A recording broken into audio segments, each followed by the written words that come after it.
Hi,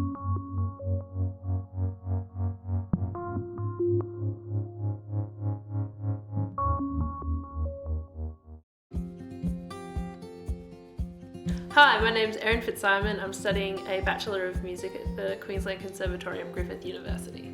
I think I've always had direction towards the arts, like I was always doing dancing and drama and music. I think the people that influenced me to start studying more seriously were like my mentors and my mum. She was always really supportive and wanting me to follow what I was passionate about, which was obviously music.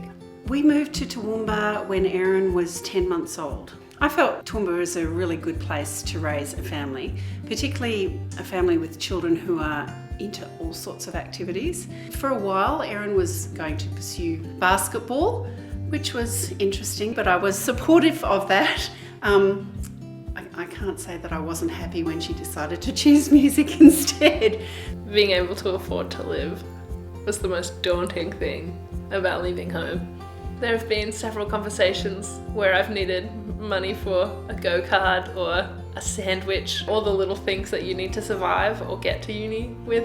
It's expensive living in a capital city, having to pay rent, having to pay for transport, having to pay for food, and living on, Oz study. Erin's idea of budgeting and my idea of budgeting, of course, is slightly different.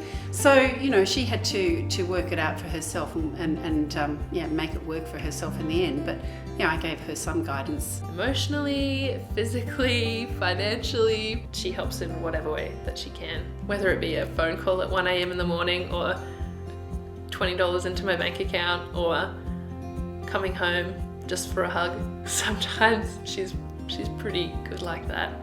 I've always been there emotionally for Erin.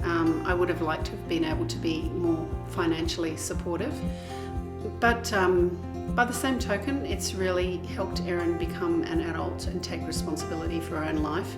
And I think a lot of kids these days don't learn that very, very quickly. I'm sure it's stood her in good stead in the long run.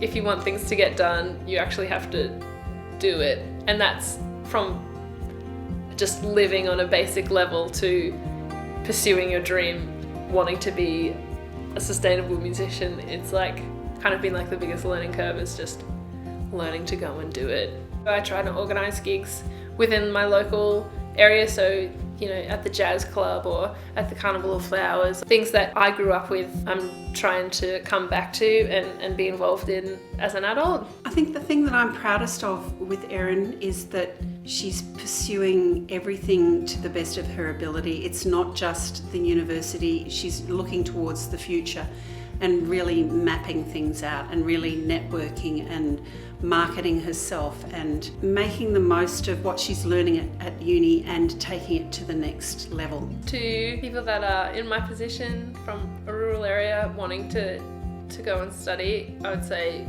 please go and do it. It doesn't have to be forever, but there's such a big world out there, so you should definitely make the journey and make it happen.